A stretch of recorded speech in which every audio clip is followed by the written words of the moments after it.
may tambala na! At eto na sila, ang nag-iisang masugid na tagahanga ni Nicole Yala, Chris Chuper! Kasama ang nag-iisang die-hard fan ni Chris Chuper, Nicole Yala! Mula sa Mahiwagang Burnay, ang kwento.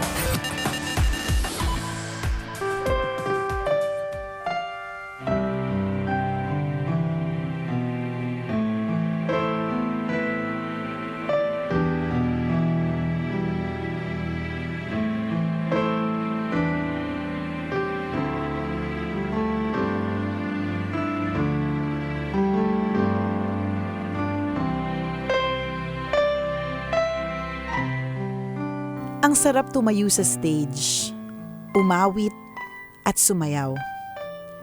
Ang sarap sa pakiramdam yung i-hype mo ang mga audience mo na sumabay sa pagkanta. Itago niyo na lamang ako sa pangalang Lucas. Kasalukuyan akong nagtatrabaho bilang isang English teacher at Latin alphabet specialist sa isang academy para sa mga dayuhan. Masaya ako sa trabaho ko dahil mabait sa akin ang mga boss ko. I also get along with my co-teachers. Pero sa tingin ko, may kulang pa rin sa buhay ko. Iba pa rin kasi yung matupad mo yung matagal mo ng pangarap sa buhay. Ako kasi, pangarap ko talaga na maging singer, songwriter, music producer, at dancer. I was trained in singing by my grandmother when I was in kindergarten. Na-involved din ang mga magulang ko sa choir at banda. Mas lalo akong nagkaroon ng motivation na i-pursue ang ganitang propesyon nang mahilig ako sa Japanese and Korean pop music. Hindi man ako kagwapuhan, pero mukha pa rin akong disente kapag naayusan. Ang vocal range ko ay limitado. Hindi ako ballad singer, pero nasa tono pa din akong kumanta. Naging bahagi na rin ako ng school choir nung high school.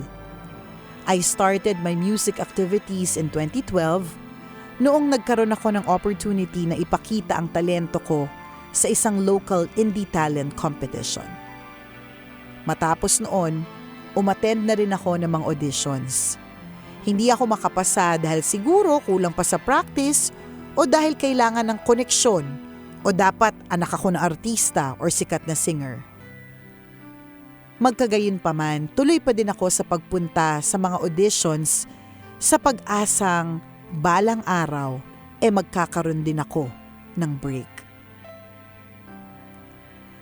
Umattend ako sa isang public culture academy sa loob ng 4 na taon.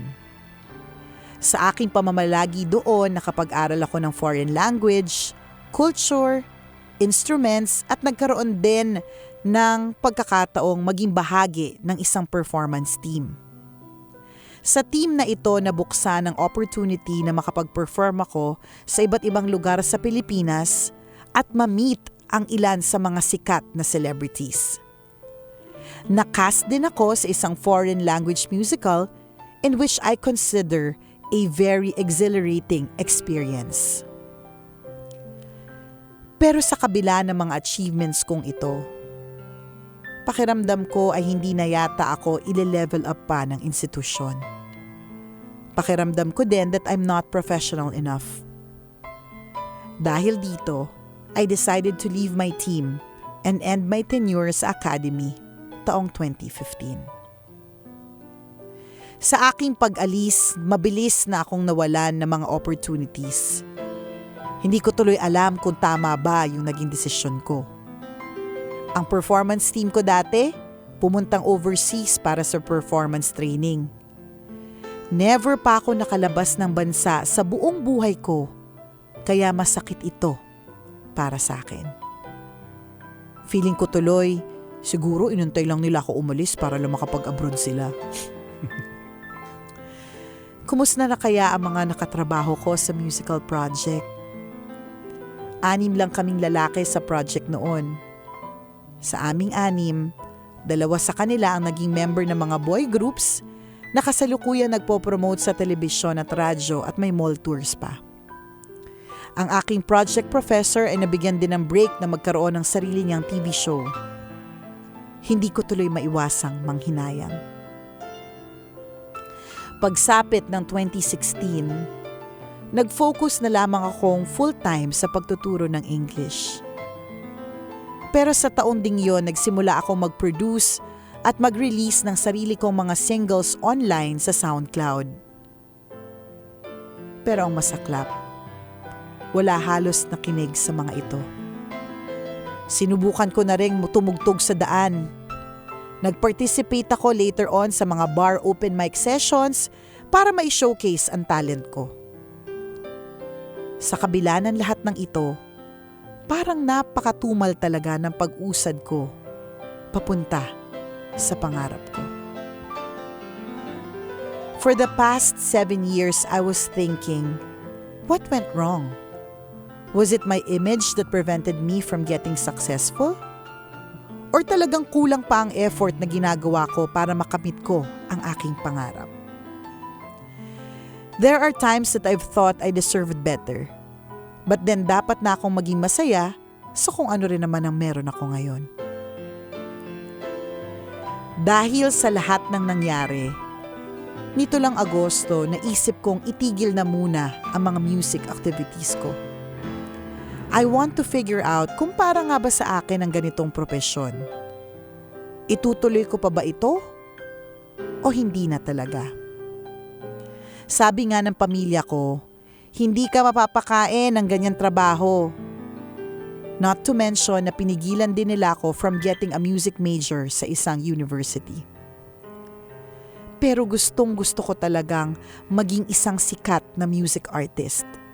Yung tipong may mga hit songs at albums. Tingnan nyo nga yung tambalan. Siguro gusto niya sabihin, tingnan nyo nga yung tambalan, walang boses. Pero bakit may album sila? Tingnan nyo nga yung tambalan, nagkaroon ng 3 studio albums. Kapag nangyari ito, kapag sumikat ako, hindi na kami mangungupahan. Maibibili ko na ng sariling bahay ang mga magulang ko. Minsan may mga bashers sa utak ko na siguro. Hindi ko mahanap sa music and entertainment industries yung magiging success ko. Pero ayoko rin namang masayang ang talent ko. Kaya patuloy pa din ako sa pag-abot ng pangarap ko. Kahit na magmukha akong tanga sa mata ng iba. Ayokong masayang ang buhay ko sa mundong ito na walang na-achieve. I wanna be an influential person who will make a difference. Yung tipong maaalala pa rin ako ng tao kahit na wala na ako dito sa mundo. Hindi man pumabor sa akin ang dekadang nakalipas. Maraming bagay naman akong natutunan na pwede kong magamit sa mga susunod kong hakbangin. Ilang buwan na lang at simula na ng panibagong dekada. And I pray every day na sana all my efforts will be paid off sa pag-abot ng aking pangarap. I will continue practicing and work hard. Tuloy pa din ako sa pagpunta sa mga auditions. Ayoko nang mag-expect ng kahit na ano. I just want to get in the flow this time. And I wish that the next decade, the 2020s, will finally be my decade.